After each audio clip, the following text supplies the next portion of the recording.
couple of years ago, 2021, we celebrated the 100th anniversary of the last Morgan, 1921, first peace dollar, 1921.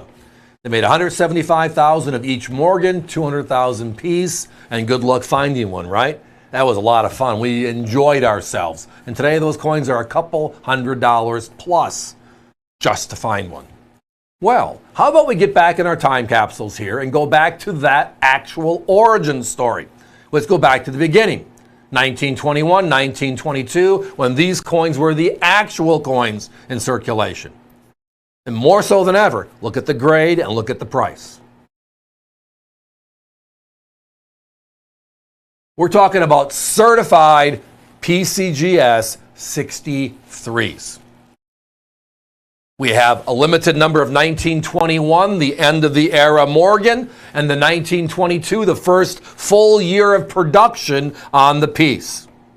They are both blast white beauties, as you can see on your screen, or you will be seeing on your screen.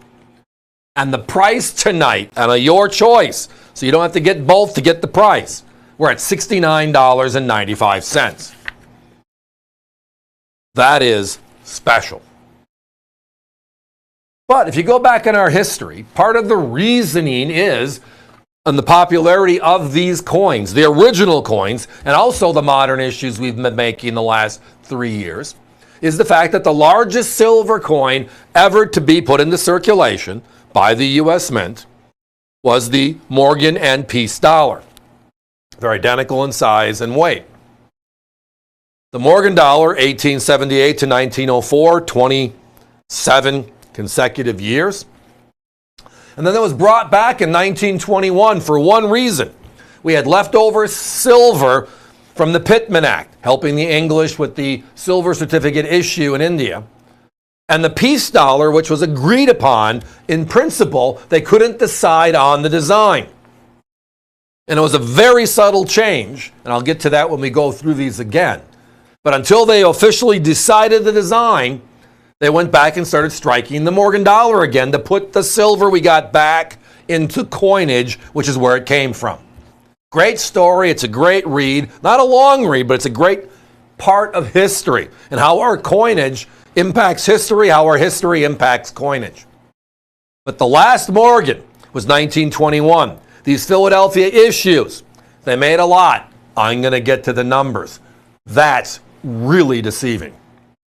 But the peace dollar is even more so, because in December of 21, we decide on the design. And know what the subtle change was? And you're going to see it here in a minute. The eagle on the reverse on the mountain. All of our eagles throughout the 1800s, on the reverse of our coins, had the eagle with arrows in its talons. Well, this is supposed to be a peace coin, celebrating the end of War of All Wars at that time. So having arrows instead of an olive branch, yeah, that's all it took. Let's just put an olive branch there. Preferring peace, understand the other side of it, right? And that was the subtle change, and all of a sudden, in December, they approved it, and 2022 was the first full year of production. Philadelphia, Denver, San Francisco. Now, they made 44.9 million Morgans in 1921. And in 1922, they made 51.7 million peace dollars. So everybody takes a step back and said, wow, those are big numbers. Well, the other side of this is, one, it's over 100 years ago. Two, PCGS, the first of the grading services to be independent, going back to the late 1980s, has been doing this for over 40 years. Listen to these numbers. And if they're so plentiful, and people are buying them and sending them in, why are they not grading? Well, there's a premise, and I'll start with the premise. When you're striking something slow, the details will flow. It's just a rhyme. It's a way just to remember some stuff, right?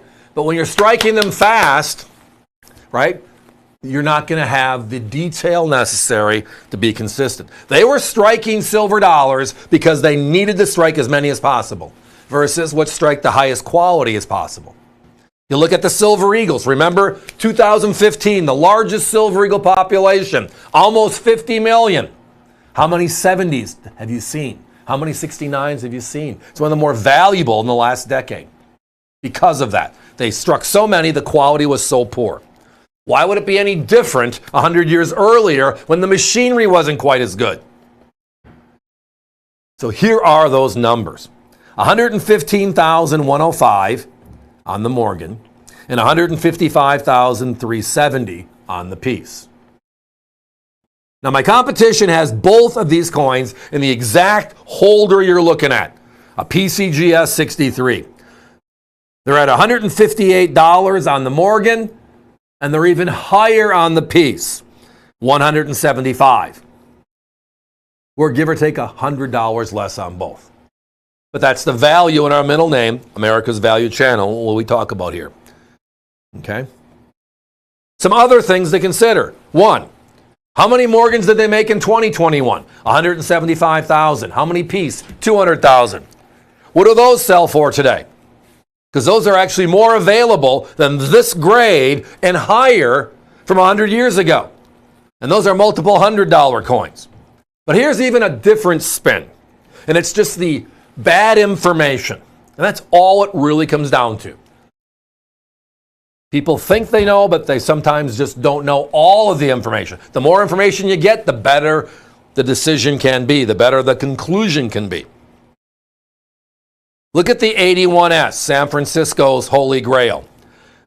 PCGS has seen 280,000 of those in 63 or higher in the last 40 years. This was 115. Those sell for $170 to $200. The high Holy Grail O Mint was the 84O at 220,000. The top P Mint was the 1887. So they're older, but their mintages were lower. But the number of coins surviving high quality because they made fewer coins is actually more. That's huge. So again tonight, not 158, not 175. And I was just told I don't have time for a clock. We're that close to a sellout. Look at that price again, $69.95. That brings it home. It's a good one.